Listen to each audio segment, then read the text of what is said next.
Bismarck police say vehicle-pedestrian crashes are unusual, but in the past 2 weeks, 2 high school students were hit by vehicles in separate incidents.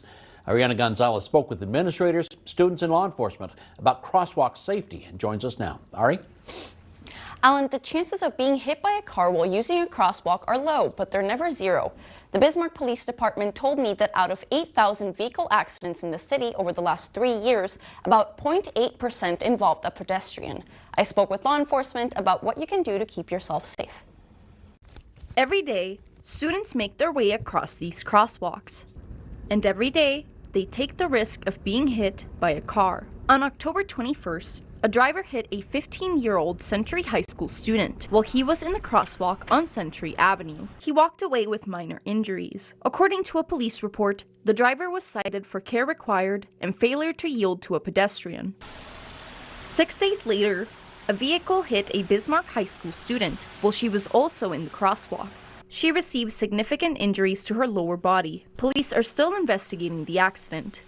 It's not known if distracted driving caused the Bismarck High accident, but some students using crosswalks see a lot of it. I do see a lot of people on their phones too. Students, parents, teachers, and it's just kind of scary. But there are ways that they can lower the risk of being hit, like practicing a skill called defensive walking. Look both ways before you cross the street. Make eye contact with the driver before you step off the curb.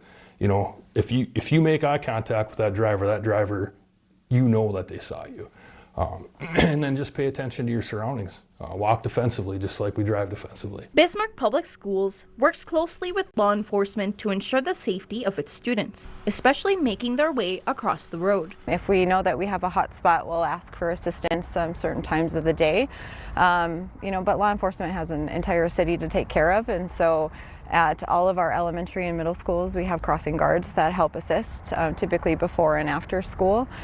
We don't have those at the high school because we have so many kids coming and going throughout the day. But ultimately, they both agreed that avoiding vehicle-pedestrian crashes is the responsibility of both the driver and the person crossing the street.